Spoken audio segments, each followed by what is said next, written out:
The year is 1888. In the heart of the dust-choked West, in a town called Redemption, a woman's screams echo against the clappered face of the new church. They called her a sinner, a harlot, an outcast. They tied her to a post, and the sheriff's whip fell again and again, each crack a testament to the town's cruel piety. The townsfolk watched their faces a mixture of grim satisfaction and fear. But then, through the dust and the silence, a stranger appeared. He didn't draw a gun. He didn't speak a word. He simply walked through the crowd and did something no one could have ever predicted. The town of Redemption, Arizona, was born from dust desperation and the fiery sermons of the Reverend Theron Jacobs. It clung to the edge of the Sonoran Desert like a stubborn cola cactus, all sharp spines and hidden thirst. Its name was a promise, or perhaps a threat. To the faithful who flocked to Jacobs's banner, it was a sanctuary from the sin-soaked world. To outsiders, it was a place you passed through, quickly feeling the burn of watchful eyes on your back. The heat was a constant, oppressive thing. But on this particular Tuesday, it was the least of Naomi's concerns. The air, thick enough to taste, was a gritty cocktail of sand and bitter piety. It scraped her raw throat as she gasped, the rough fibers of the hemp rope biting into her wrists. The whipping post, a repurposed telegraph pole planted in front of the half-finished church, was a monument to the town's particular brand of salvation. It was meant to be the first thing travelers saw upon entering Redemption, a stark warning against moral trespass. Today, Naomi was the warning. They had dragged her from the small room she rented above the mercantile that morning. The accusation spat from the thin, unforgiving lips of Martha Higgins, the store owner's wife, was as swift as it was damning adultery. The man in question, a traveling patent medicine salesman named Alistair Finch, had been run out of town on a rail at dawn, tarred, feathered, and terrified. For Naomi, the judgment was to be more personal, more visceral. It was to be a spectacle. "Let this be a lesson," Reverend Jacobs' voice boomed across the hushed square. He stood on the steps of his church, a black-clad vulture surveying his carrion. He was a man carved from granite and brimstone, with a hawk's nose and eyes that seemed to miss nothing, especially not the perceived sins of others. A lesson in the wages of sin. The harlot's path leads only to pain and damnation. Let the holy fire of this punishment cleanse our town of her wickedness. Sheriff Brody stood beside the post, his face a mask of weary duty. He was a big man, with a gut that strained the buttons of his worn vest, and a drooping moustache that hid the permanent downturn of his mouth. He wasn't a man who enjoyed this part of his job, but in Redemption, the law and the gospel were two sides of the same tarnished coin, and Theron Jacobs was the one who flipped it. Brody uncoiled the long leather bullwhip, its tip kissing the dust.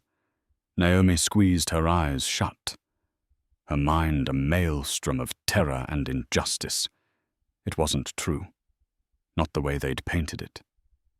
Alistair had been kind, a gentleman who spoke of cities like Chicago and New York, who had treated her not as a commodity but as a woman.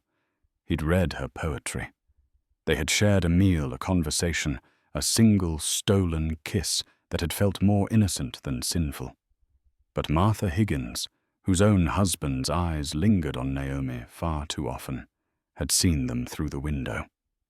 In Redemption, the appearance of sin was sin itself.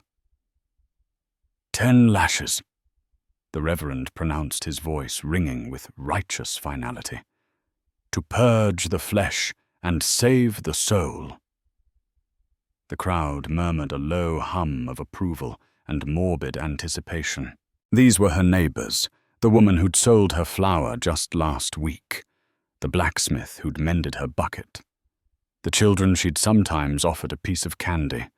Now they stared their faces hard, their eyes hungry for the spectacle of her humiliation. She saw no mercy in them, only the reflection of the Reverend's fire. Sheriff Brodie sighed a barely audible puff of air. "I'm sorry, miss." He muttered, his voice too low for anyone but her to hear.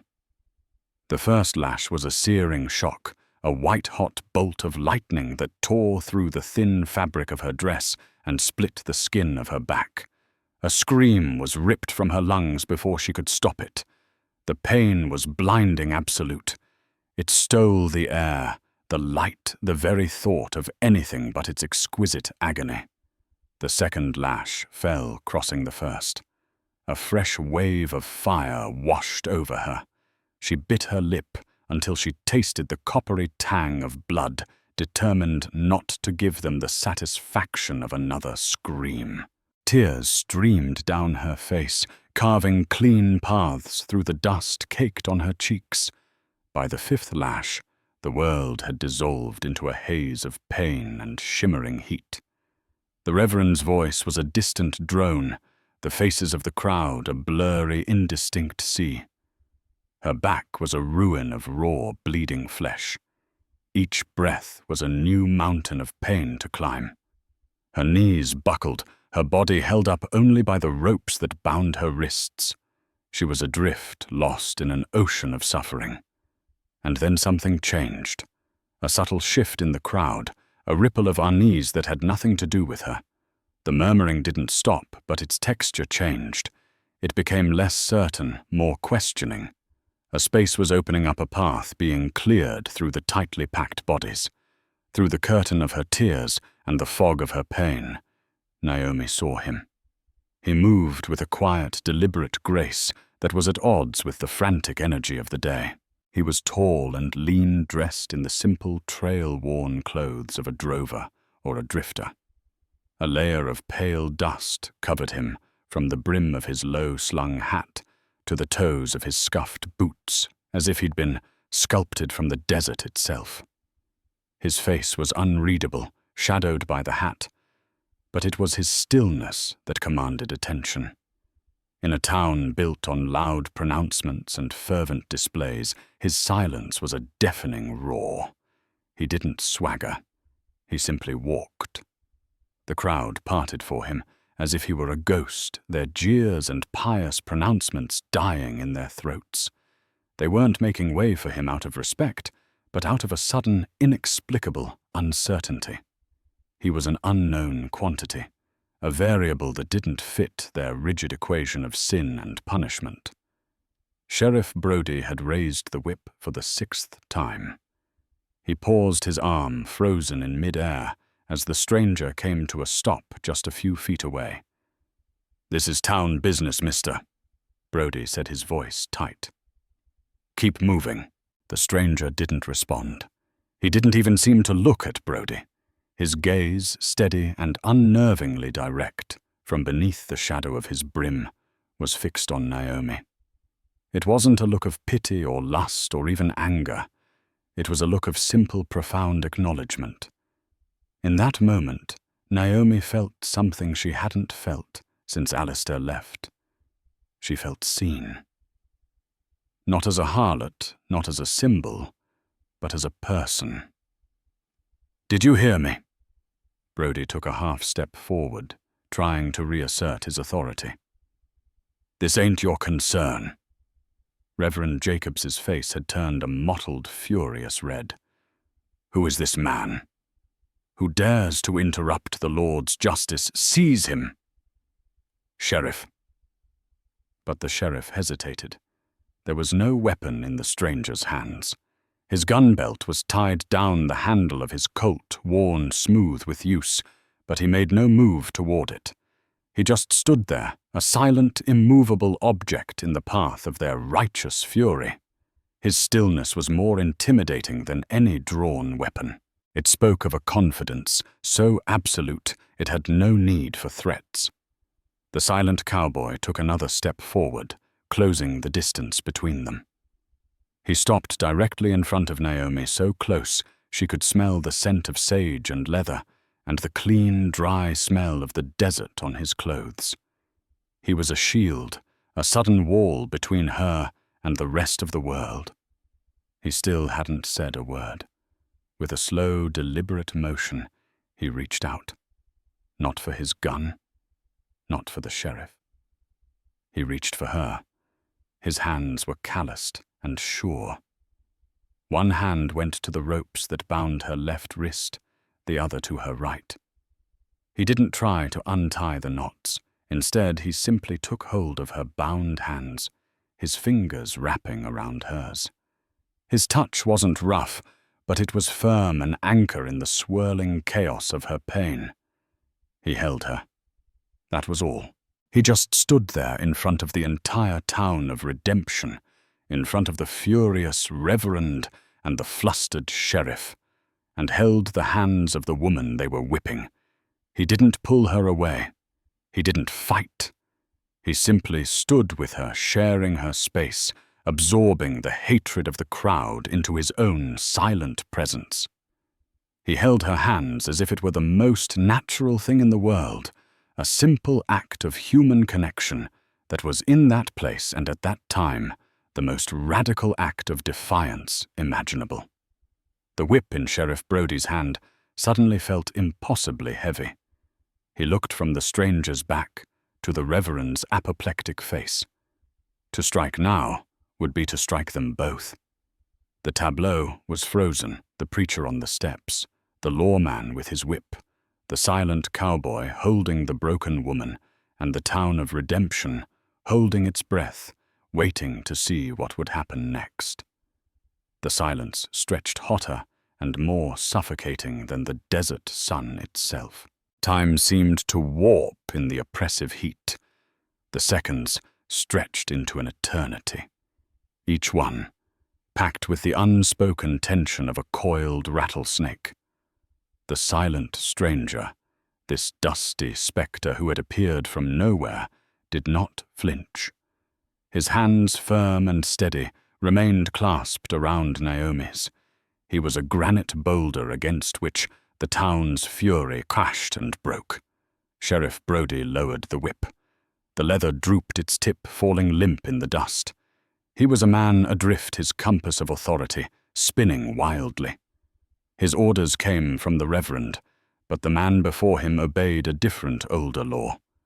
Brody had seen men like him before, men who carried a profound and dangerous quiet. They were often the last ones standing after the noise, and fury had faded. "I said seize him!" Reverend Jacobs shrieked, his voice cracking with rage. He descended the church steps, his black coat flapping like the wings of a crow. "He is an agent of the devil come to shield the sinner. He mocks this house of God. He mocks our law." A few men in the crowd shuffled their hands, moving uncertainly towards the pistols at their belts. They were farmers and shopkeepers, not gunmen, and the stranger's utter lack of fear was a more potent deterrent than any threat. He hadn't even glanced at them. His entire focus was on Naomi, on the rhythmic, shallow gasps of her breath. "That's enough, Reverend," Brody said, his voice a low rumble. It was the first time he had ever contradicted Jacobs in public. A collective gasp rippled through the crowd. The girls had enough. The lesson's been made. "Enough," Jacobs sputtered, his face inches from the sheriff's. "The law demands 10 lashes. She has received but 5. Do you now presume to interpret the law above God's own minister?" "I'm the one holding the whip, Theron." Brody stated, his tone flat. He didn't back down. The stranger's courage seemed to be infectious. It was then that the stranger finally moved. With painstaking gentleness, he began to work at the knots on Naomi's right wrist. His fingers were surprisingly nimble, coaxing the taut fibers of the rope apart. Naomi watched him through a daze of pain her mind struggling to comprehend what was happening. This man was untying her, in front of everyone. "Stop him!" someone yelled from the crowd. A burly man with the beefy arms of a blacksmith, Josiah Kane, started to push his way forward. Before Kane had taken 2 steps, the stranger looked up. He didn't turn his whole body, just his head. The shadow of his hat still obscured his features, but the sheer intensity of his gaze was a physical force. He looked at Kane, and the blacksmith froze mid-stride, a sudden primal caution overriding his righteous anger. The stranger's eyes, now visible, were the color of a stormy sky, and they held a history of violence that Kane wanted no part of. The stranger returned his attention to the ropes. The knot came free. He moved to the other wrist, his movements just as patient, just as deliberate. "Sheriff, for the last time, do your duty," Jacobs commanded. Brody looked at the preacher, then at the stranger, and finally at the raw, bleeding canvas of Naomi's back. A wave of revulsion washed over him, not for the woman, but for himself, for what he had been about to do. He slowly, deliberately began to coil the bullwhip. The message was clear. He was done. With her second hand free, Naomi's legs gave way. She would have collapsed into the dirt if the stranger hadn't caught her. In one fluid motion, he swept an arm around her waist, pulling her trembling, broken body against his. He supported her weight as if she were nothing more than a child. He still had not spoken a single word. He held her there for a moment, letting her find her footing. Then he began to walk, half carrying, half guiding her away from the whipping post. He walked directly toward the center of the crowd, the path he had forged on his arrival. The people of Redemption scrambled backward, their faces a mixture of awe and terror. They were parting for him now, not out of uncertainty, but out of a raw, instinctual fear. "Where do you think you're taking her, mister?" Brody asked, his hand now resting on the butt of his own pistol. It wasn't a threat, but a question. He needed to know. The stranger paused and looked at the sheriff. For the first time, a flicker of something not emotion, but communication passed between them. He gave a slight, almost imperceptible nod toward the livery stable at the far end of the street. Then he turned and continued his slow, inexorable procession. Naomi clung to him, her face buried in the rough fabric of his shirt. The scent of siege and desert dust filled her senses, a clean, earthy smell that was the opposite of the cloying, self-satisfied piety of the town. Each step was agony. The torn skin of her back screaming with every slight movement, but the solid presence of the man beside her was a bulwark against the pain. He was real. He was here. They passed Martha Higgins, who pulled her children close, her face pale with shock and fury. They passed the blacksmith, Josiah Kane, who stood rooted to the spot, his fists clenched at his sides. They passed Reverend Jacobs, who stood trembling with a rage so profound it rendered him speechless. His ultimate humiliation, delivered not by a show of force, but by a whisper of defiance. The silent cowboy, whom the town would later learn was named David, led Naomi into the cool, hay-scented dimness of the livery. The stable boy, a wide-eyed youth named Tim, backed away into an empty stall, his jaw agape. David ignored him. He guided Naomi to a pile of fresh hay in a quiet corner, and with the same care he'd used on the ropes, he helped her sink down to a sitting position, her back against a wooden partition. He left her side for a moment and returned with a bucket of water and a handful of clean rags from a tack box. He knelt in front of her. The world outside the town of redemption seemed to fade away, its angry shouts and judgments muted by the thick wooden walls of the stable. He dipped a rag in the water, wrung it out, and then he paused. His stormy eyes met hers, and in them she saw a question. He was asking for permission. It was a courtesy no one in redemption had ever thought to grant her. Tears welled in her eyes, but these were not tears of pain. They were tears of gratitude, of disbelief. She gave a small, shaky nod. Gently he began to clean the dust and blood from her face. His touch was feather-light, a stark contrast to the calloused texture of his hands. He worked in complete silence, his focus absolute. He cleaned the cut on her lip, the tear tracks on her cheeks. He didn't speak. He didn't need to. In the quiet, dusty livery, surrounded by the gentle sounds of horses shifting in their stalls, his actions spoke a language more powerful than any words. It was the language of compassion, a language the town of redemption had long since forgotten how to speak. The stranger's silent act of defiance had shattered the fragile peace of redemption. The sun beat down on the town square, but the heat of the spectacle had been replaced by a chilling unease. Reverend Jacobs had retreated into his church, the slam of the heavy doors echoing like a gunshot. Sheriff Brodie stood alone by the empty whipping post, coiling and uncoiling his whip, a man wrestling with a ghost.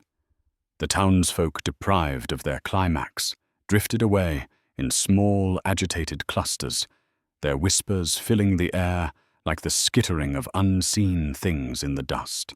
The Red Dog Saloon, usually quiet until dusk, was buzzing by noon. Men who should have been in their fields or workshops crowded the bar, their voices low and urgent. "Did you see the look in his eyes?" A farmer named Jebediah whispered, wiping foam from his mustache. "Like he could see right through you, to the bone." "He's a gunslinger, has to be," said another.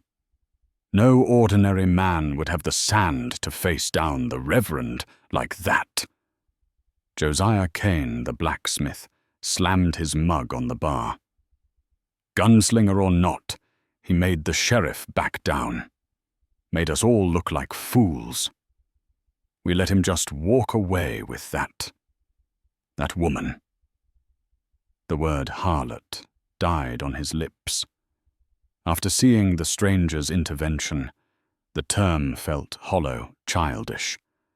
At the Mercantile, the conversation was quieter, but no less intense. Martha Higgins recounted the story for the 10th time, her voice shrill with indignation. "He just took her. In broad daylight, it's a disgrace, an affront to all decent people." But even among the women, a current of something other than outrage flowed. A young wife, Sarah, who had watched the whipping with a sick feeling in her stomach, found herself thinking of the stranger's gentle hands. She thought of the way he had looked at Naomi, not with lust, but with something that looked unnervingly like respect. Only one man in town seemed unsurprised. Dr. Alistair MacLeod, a Scotsman with a tidy white beard and eyes that held a scientific skepticism for Jacobs's fire and brimstone theatrics, was in his surgery grinding herbs with a mortar and pestle. He had refused to attend the whipping, calling it a barbaric display of public hysteria. His assistant, a young man named Peter, burst in full of the news. "Doctor, you won't believe it. A stranger, a man in dust-caked clothes, he'd just walked right up and stopped the whipping. Took the girl right out from under the sheriff's nose." Dr. MacLeod didn't look up from his work. "And did this stranger draw a weapon, Peter?" "No, sir, not a one. He just stood there, held her hands." The doctor mused. "Sometimes the quietest actions make the most noise. Perhaps a dose of unexpected decency is precisely the medicine this town requires. Meanwhile, in the dim quiet of the livery, David finished cleaning Naomi's face. He worked with an economy of motion that was mesmerizing. He moved to her back, and Naomi flinched as he gently peeled the tattered, blood-soaked fabric of her dress away from the wounds. The pain was immense, but she gritted her teeth, determined to match his stoicism. He carefully, tenderly began to bathe the lacerations. The cool water was a shock, but then a soothing relief. Naomi had been in redemption for 6 months. She had come from the East, hoping to escape the shadow of a past she never spoke of. She had told people she was a widow, a simple explanation that satisfied their curiosity. The truth was far more complicated. She was the daughter of a wealthy Philadelphia merchant, a man who had lost his fortune and his mind in equal measure. He had promised her to a cruel and powerful business associate, a man old enough to be her grandfather. Naomi had fled, taking with her only a small amount of cash and a single damning piece of evidence, a ledger book that detailed the illegal land grabs and violent intimidation tactics of the man she was supposed to marry, a cattle baron named Jasper Thorne. She had been running ever since hiding in small, insignificant towns. She had thought redemption was insignificant enough. She had been wrong. As David worked, a small, leather-bound object slipped from the inner pocket of his duster, which he had taken off and laid aside. It fell open on the hay-strewn floor. Naomi's gaze was drawn to it. It was a daguerreotype, a portrait of a woman. Her breath hitched in her throat. The woman in the photograph was younger, her face unlined by hardship, but there was no mistaking it. The high cheekbones, the shape of the eyes, the stubborn set of the jaw. It was her mother. Her mind reeled. How could this be her mother had died when she was a child? Who was this silent stranger who carried a picture of a woman he could not possibly have known? At that moment, David looked up. His work finished. He saw where she was staring. He followed her gaze to the photograph on the floor. A shadow passed over his face, a flicker of a pain so deep it seemed to suck the air from the stable. He slowly reached down and picked up the daguerreotype, his calloused thumb stroking the image's silver surface. He looked from the face in the photograph to the face of the woman before him. The resemblance was undeniable. He finally spoke. His voice was a low, gravelly thing, rough with disuse, like stones grinding together at the bottom of a dry riverbed. "My sister," he said, his voice raspy. "Her name was Shreya. She came out west a long time ago, married a man from Philadelphia. I never met him. She died, not long after. I've been looking for her daughter, for my niece." The world tilted on its axis. Naomi stared at him, at this silent, violent, gentle man who had saved her. This man who was impossibly her uncle, the brother her mother had spoken of in hushed, sad whispers, the brother she thought had been lost in the war. Outside, the whispers in the town were growing into a roar. Reverend Jacobs was weaving a sermon of paranoia and fear, painting David not just as a sinner's accomplice, but as a demon sent to test their faith. But inside the stable, a far more profound and dangerous truth had just been unearthed, a truth that would shake the very foundations of redemption and unearth secrets far deadlier than a single stolen kiss. The dust was settling, but a storm was coming. The revelation settled in the thick, dusty air of the livery, a truth more shocking than any violence. Naomi stared at the man before her, this silent stranger, this unexpected savior. Her uncle. The word felt clumsy and alien in her mind, a piece of a life she never knew she had. Her mother Sarah had spoken of her brother David in hushed, melancholic tones, painting him as a brave boy lost to the brutal machinery of the Civil War. He was a ghost, a faded memory, not this formidable presence of dust and leather and quiet resolve. "My mother, she kept your letters?" Naomi finally managed to say, her voice trembling as memory surfaced. "The ones you wrote from camp. She read them to me. She said you wrote about the stars in the south." A flicker of profound sorrow crossed David's face, a deep crack in his stoic facade. "I stopped writing when I couldn't hold a pen. Woke up in a Union field hospital with my arm shattered and my name lost to the records. They listed me as dead at Shiloh. By the time I was whole enough to search, years had passed. I went to Philadelphia. The house was owned by strangers. No one knew where the Vance family had gone." He looked at her, and for the first time she saw the raw exhaustion of his long search. "I followed rumors. Whispers of a merchant who'd lost his fortune and a daughter who had fled a terrible marriage contract. I've been on that trail for 3 years. The chasm of their lost years felt immense, filled with unspoken grief. He was the family she thought she'd lost forever, and she was the proof that his sister's light had not been entirely extinguished from the world. In the shared quiet of the stable, a fragile, unspoken bond began to form. But the world outside the livery walls had no time for such tender reunions. Redemption was a powder keg, and Reverend Theron Jacobs was holding the match. Having retreated to his church, he emerged not with a message of peace, but with one of war. He stood on the steps, his Bible held high, his voice a clarion call to fear and hatred.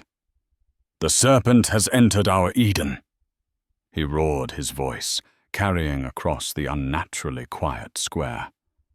"He comes not with horns and a forked tongue, but in the guise of a man. A silent, watchful demon sent to protect the sinner and cast doubt upon the righteous."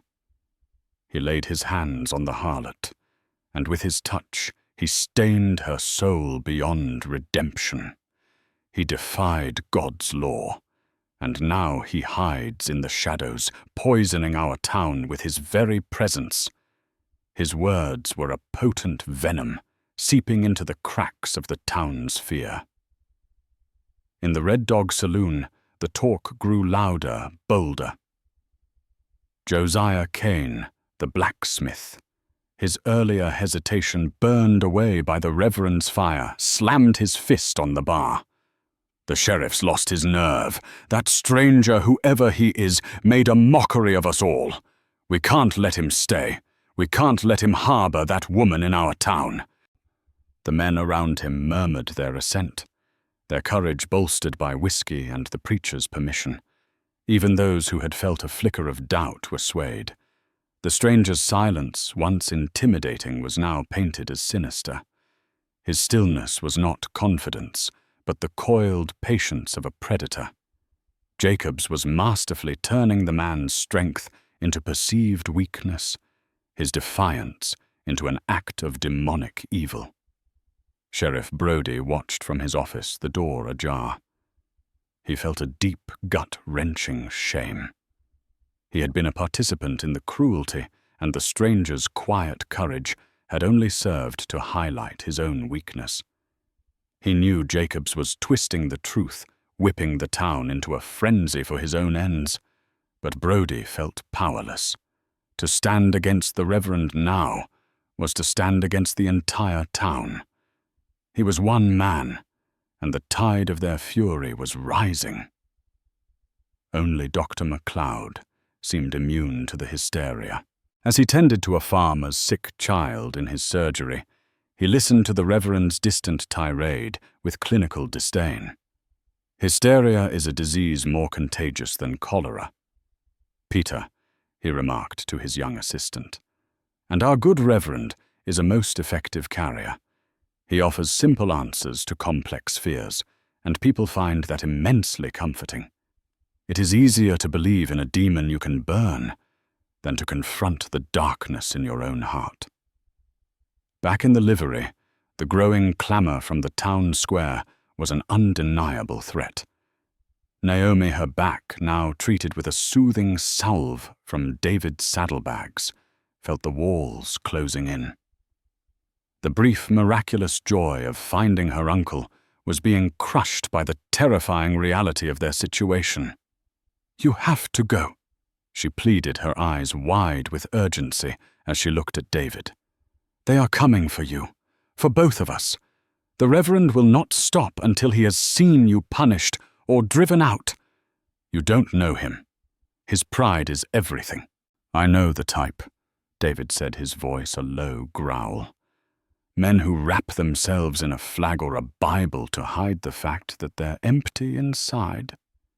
He looked at her, his expression unyielding. "I didn't spend 3 years searching for my family just to abandon you to a mob." "Then we leave together," she urged. "Now. We can slip out the back. They won't even know we're gone until morning." Before David could answer, a new sound cut through the rising anger of the crowd, the steady, confident cadence of a horse trotting down the main street. It was a sound of purpose and authority that stood in stark contrast to the nervous energy of the town. Through a crack in the livery doors they saw him, a tall, imposing figure on a powerful black horse. He was dressed in a dark, well-fitted suit and a bowler hat, an image of urban civility dropped into the heart of the dusty, chaotic West. A polished silver star on his vest caught the late afternoon sun, winking like a malevolent eye. He rode with an air of absolute assurance, his gaze sweeping over the town, taking in the church, the mob, the sheriff's office, as if it were all an equation he was meant to solve. He dismounted with fluid grace in front of the sheriff's office. Brody stepped out, his face a mixture of apprehension and weariness. The man's voice was as crisp and clean as his suit. "Marshal John Corrigan, U.S. Marshal Service. I have a federal warrant for the arrest of a woman known as Naomi Vance. Information suggests she passed through this town. I am here to take her into custody." If a physical blow had struck her, Naomi could not have been more stunned. A low, guttural sound of despair escaped her lips. "Corrigan," she whispered the name like poison. "He sent Corrigan." David put a steadying hand on her arm, his eyes locked on the scene outside. "Who is he?" "The best," she breathed, her body trembling uncontrollably. "Jasper Thorne doesn't hire second-rate men. Corrigan is relentless, and he is incorruptible. He believes in the law no matter what. If the warrant says I'm a murderer, he will move heaven and earth to bring me in." The careful deception of her life as a simple widow had been torn away. The charge of being a local harlot was now replaced by the far more deadly accusation of being a federal fugitive. Marshal Corrigan would not be deterred by a silent stare or an act of defiance. He was the law incarnate. The storm had finally arrived, breaking not with one but 2 bolts of lightning. In front of the livery, the mob, ignited by Jacobs, was forming ranks, their faces grim, their hands clutching farm tools and old pistols. Torches were being lit, their flames casting dancing, monstrous shadows against the walls. And at the other end of the street, a U.S. Marshal, implacable and determined, stood ready to execute his duty. David found himself caught in the crossfire. He looked at his niece, her face a mask of sheer terror. And he knew he had not found her at the end of his search, but at the beginning of a new, far more dangerous one. The quiet life he might have dreamed of had vanished. All that remained was the reckoning to come. The space between the livery doors, became the edge of the world, a fragile membrane separating a desperate quiet from a rising roar. Through the cracks in the weathered planks at the front, Naomi could see the monstrous, shifting form of the mob. The air grew acrid with the smell of burning pine pitch from their torches, a scent that mingled sickeningly with the sweat of their fear-fueled rage. Josiah Kane, the blacksmith, stood at the forefront, his face a mask of righteous certainty. In the flickering light, the sledgehammer on his shoulder less a tool and more an instrument of judgment. Above them all, orchestrating their hate, Reverend Jacobs directed the symphony of fury, his Bible held high like a conductor's baton. "The Lord's fire will purge this den of sin," he bellowed, his voice cracking with fervor. Burn it all." Through the wide-open back door, a different kind of threat approached.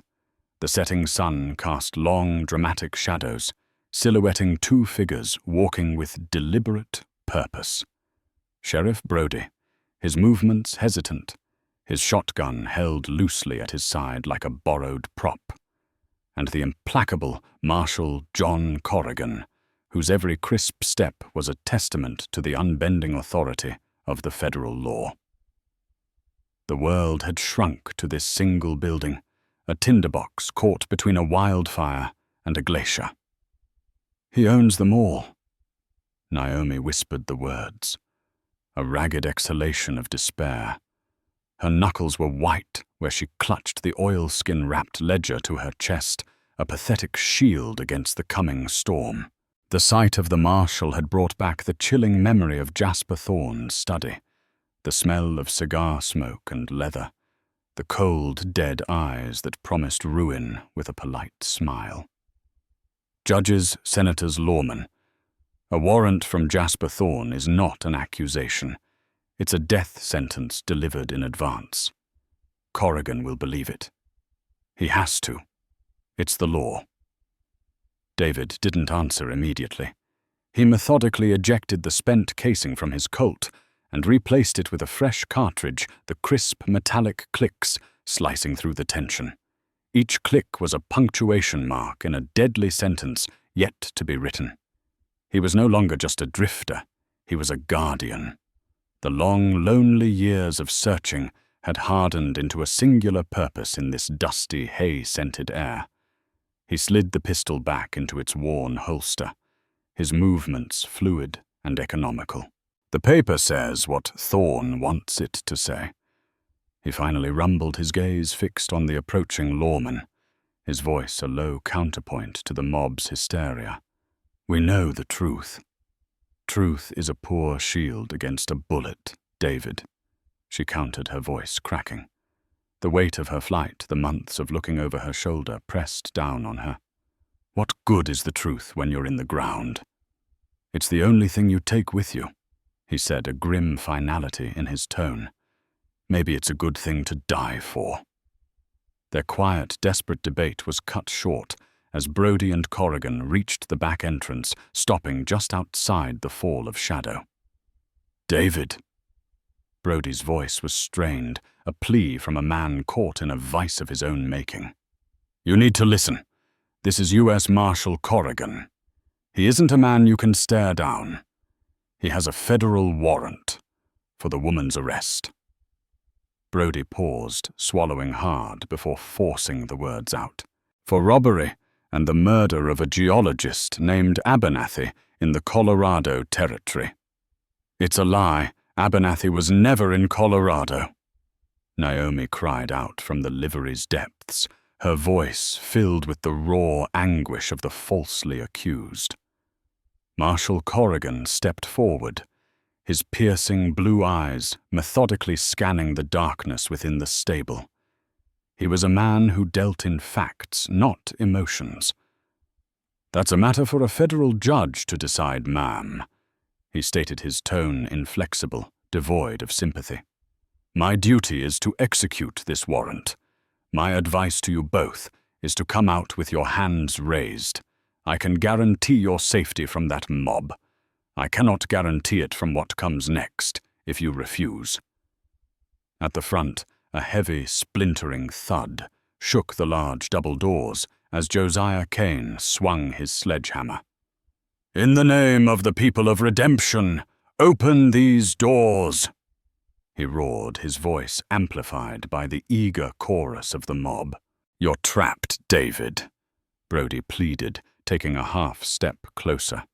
"For God's sake, don't make this a bloodbath. There's nowhere left to run." David looked from the desperate terror in Naomi's eyes to the precious ledger she held, and then back to the unwavering figure of the marshal. He saw the cold logic in Corrigan's eyes, the unshakable belief in the paper he carried. A plan as thin as a razor's edge and just as dangerous coalesced in his mind. He was a man of action, but this moment called for something more.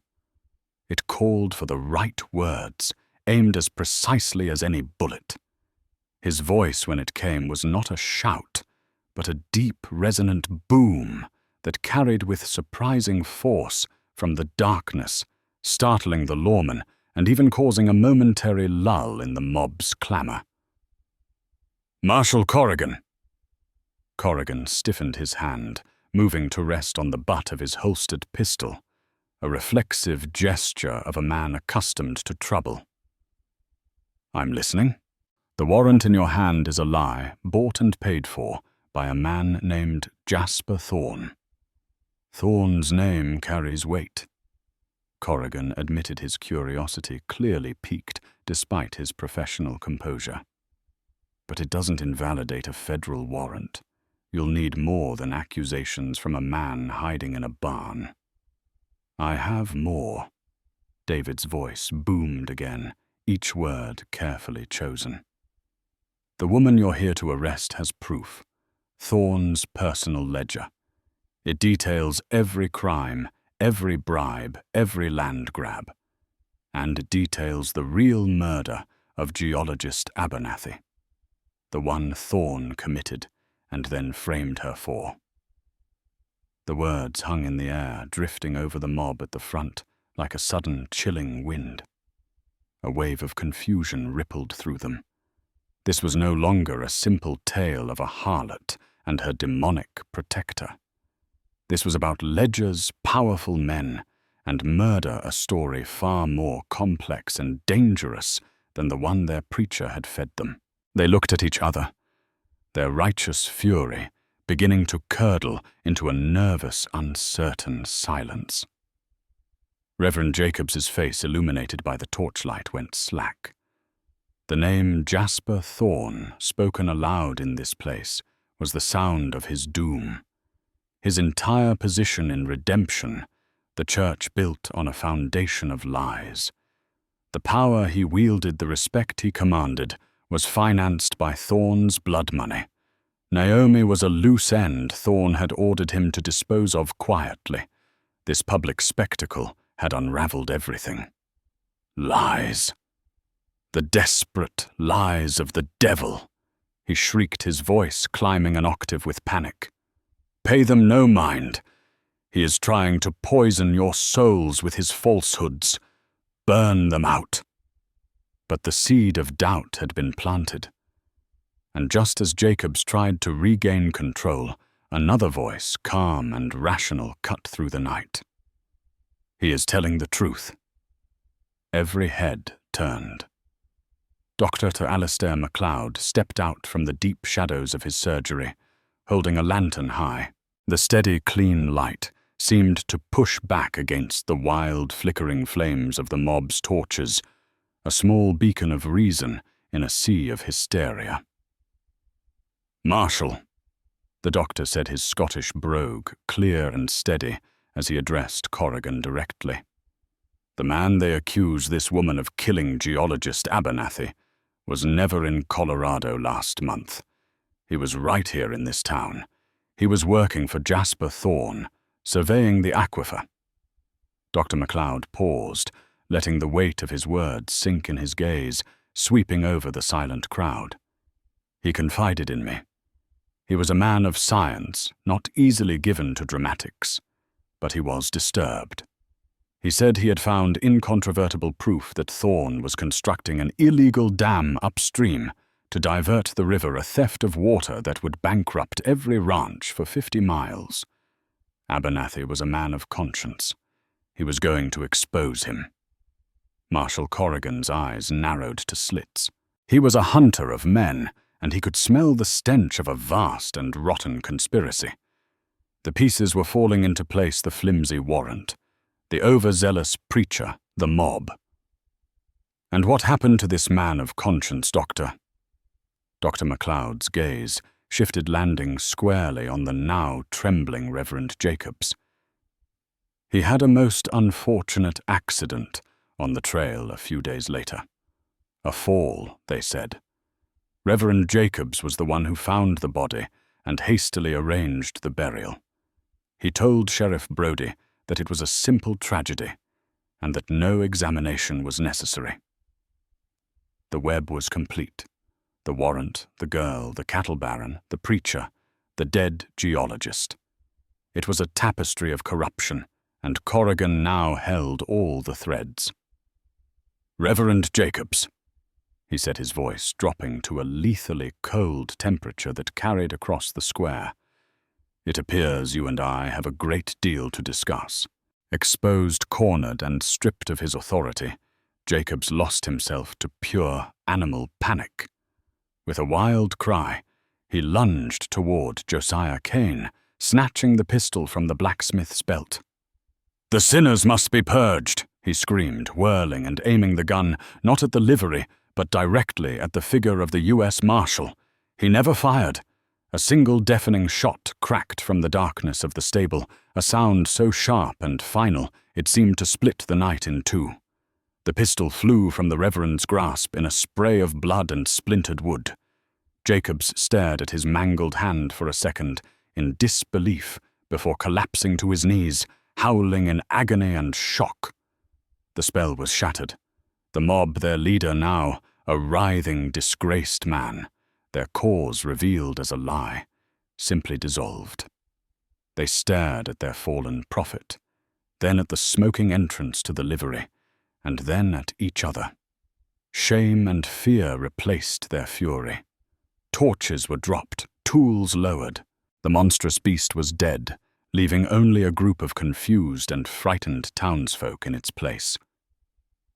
David stepped out from the livery, his Colt held loosely at his side, a thin curl of smoke rising from its barrel. Naomi emerged behind him, blinking in the firelight, her head held high. They walked through the cowering remnants of the mob, who parted for them like the Red Sea. David stopped a few feet from Corrigan. Naomi stepped forward and held out the oilskin-wrapped ledger. "This is the proof," she said, her voice steady and clear. "It's all in there. The names, the dates, the amounts, the truth." Corrigan took the book. For a long moment he looked from the ledger to David's smoking pistol, then to the whimpering preacher being tended to by a stunned Sheriff Brody. Finally, he looked down at the official warrant in his other hand, a document that now felt like a piece of fiction. "My warrant," Corrigan said slowly, his voice resonating with grim authority, "is for a murderer. I see no murderer here. I see a man who just saved the life of a federal officer and a woman who has delivered the key to dismantling a criminal empire." With a decisive rip, he tore the warrant in two, then in four, and let the pieces flutter into the dust. "My business in redemption is concluded. My next stop is the Circle T Ranch. With this ledger, the U.S. Attorney is going to have a very long and productive conversation with Mr. Jasper Thorne." He turned to a visibly relieved Sheriff Brody. "Sheriff, place that man under arrest. The charges are conspiracy to commit murder and obstruction of a federal investigation." Brody nodded, a ghost of a smile touching his lips for the first time all day. "My pleasure, Marshal. My distinct pleasure." In the cool, quiet aftermath, as the townsfolk slunk back to their homes to reckon with their night of madness.